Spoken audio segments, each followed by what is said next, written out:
However, for purposes of our conversation here today, I'm here to speak to you as Bill Rambo, founder and president of Rambo Plus Associates. Rambo Plus Associates is a preferred vendor in the Hancock network. We offer consulting services in 5 areas: practice management and development, training and skill development for staff members, associate producers, and even owners. We offer organizational development services, communication systems, workflow systems, recruiting systems, selection systems. We offer marketing and PR services. We do website design, development, rescue, and maintenance. We also provide press releases and timely, well-written articles that feature you and your practice. And finally, we offer motivational services. We help design and develop client events for producers.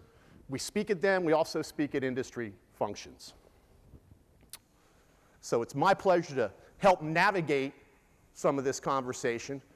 And indeed, it's my pleasure to introduce my dear friend, the president and CEO of Client First Financial, Mr. Mike Fischer. Hello, hello, hello. And then that was around the time that I met Bill.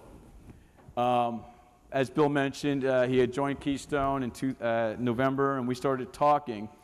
And I finally had an aha moment working with Bill around July of 2010. He's slow sometimes on the uptake. You have to stick with him. It was, we were having our meeting, and Bill says, okay, you got this whole great idea. What are you going to call yourself? And I was very proud, and I stood there and I said, the Fischer Group. And Bill, what was your response to that? Yuck. Well, I thought it was something worse than that, but yeah, okay, we ought to record it. Yeah. So I'm like, all right, so if it's going to be that bad, how do I fix it? Actually, if I may. Yeah, go ahead. Your response to me, so, well, what would you call it, genius? All right. And what did you say? I didn't say anything. I told you to go ask the people who you impact every day, the ones you deal with every day. Bill's idea was this: ask your clients why they work with you. So for the next 2 weeks, every appointment I had, at the end of my appointment, I'd say, by the way, why do you work with me? And as they were telling me these things, I was jotting them all down. And at the end of that 2 weeks, Bill and I get together again, and he says, did you do it? I go, yeah, here's the sheet. He goes, what do you think? What does it tell you? And I said, it doesn't tell me anything. You know, I didn't know what it told me. Actually, I think what you said is, I don't know what it tells me. What do you think, genius? Yeah. And then, what did you say? You started reading the words. It was, I think, 3 pages, single-spaced, of just lists of attributes and activities and things of that sort. Things like, you're always prepared when we meet with us. You communicate with us on a level that we can understand. You take the time that we feel is necessary to meet with us. You don't rush us along.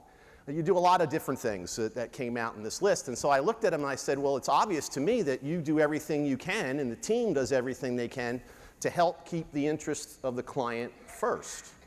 So I said, how about Client First Financial? And that's how it was born, because I thought that was a fantastic way. And as he was saying the words, then it started coming to me exactly what Bill was saying. But it was at that point that I realized that the coaches I had before, Joe down in Miami, was very macro in his approach.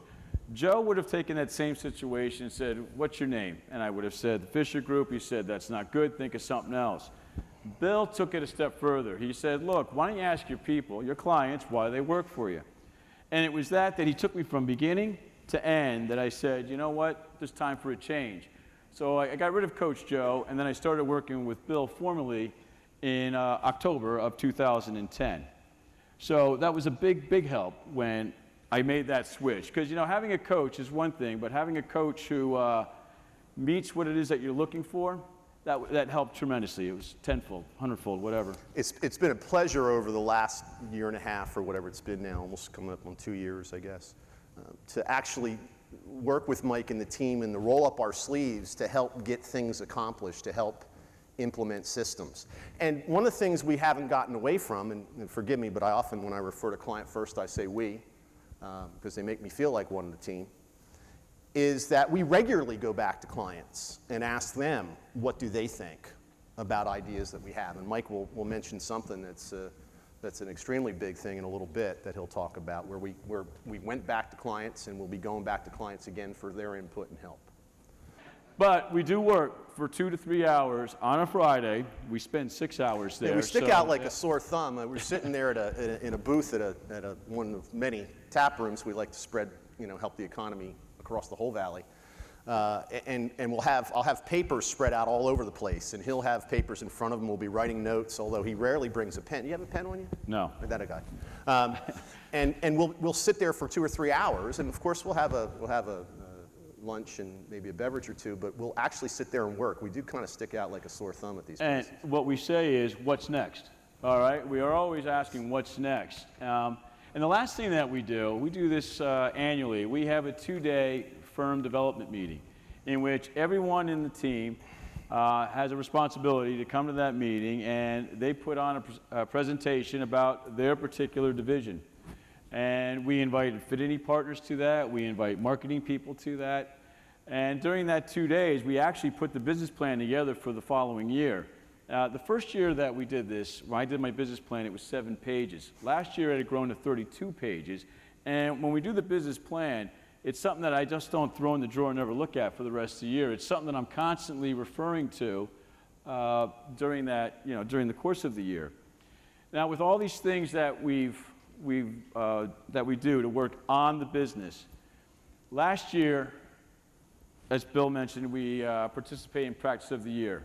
We fine-tuned that. We've ended up being a finalist. I thought we won, but we just missed out in ways. Can I just go back to one thing about the firm development sessions? And I think that this is one thing that we've not learned well in this industry, and we tend to do it. We sit down, many of us, perhaps not all of us in this room, certainly not all in the industry, we'll sit down and we'll do a business plan where we'll project numbers for next year in different areas and what we're going to produce. But we don't spend a lot of time, maybe we spend a little bit of time talking about how we're going to do it. We're going to do more of this, or we're going to start doing that. But we rarely take the time to look at our practices and say, can I actually support that activity? Do I have the expertise? Do I have the skill? Do I have the processes, the technology in place to actually be able to do that? So once a year, for 2 days in these firm development sessions, we really don't talk about numbers in the business plan. No. We look at everybody's job 2 weeks in advance. Let us know what you think we should talk about in terms of a system that's not working, a system we need, or one that needs to be refined. What else do we need to talk about? If you've submitted that idea, it's your responsibility to present that presentation. Everybody gets an hour to the team at these 2 days of sessions. So we'll spend about 25 minutes, the person will present, and then we'll spend another 25 minutes or so asking questions, knocking it around, what ifs, what fors. And then Mike, if he can, will make it, because he's the king, he wears the crown, he gets to make those decisions, and he'll decide, yes, we should do it, no, we shouldn't do it now, or perhaps we should table it for a later date. And so that's one thing I'm really glad we do that. Not many places do it. I don't know how you grow substantially if you don't take a look at the infrastructure and the processes, rather than just try to calculate numbers and where they're going to come from. Okay, we need to keep moving here. So what areas of the business do you and the team focus on?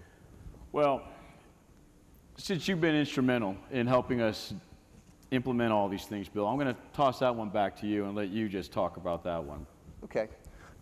We focus at Rambo Plus, when we work with advisors and producer groups and things of that sort, on 8 core practice efficiencies, and you can see them on the screen. I won't take the time to go through all 8, but we focus on a number of things to help the practice in these areas. A couple that are very important are client contact. And we've done some really neat things with AutoMark and some push-pulls to clients, to segmented portions of the clientele, not just to find out how we're doing, what we can do better, but to actually try to drive business. We've had some great results preliminarily there. We also focus, as Mike said, on creating additional sources of revenue, but not just focusing on revenue, also focusing on profitability. And your formula for that is what?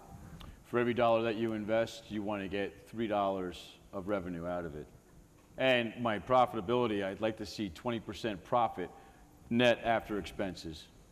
Then the other thing I would suggest is, once you get those results, is look for a coach.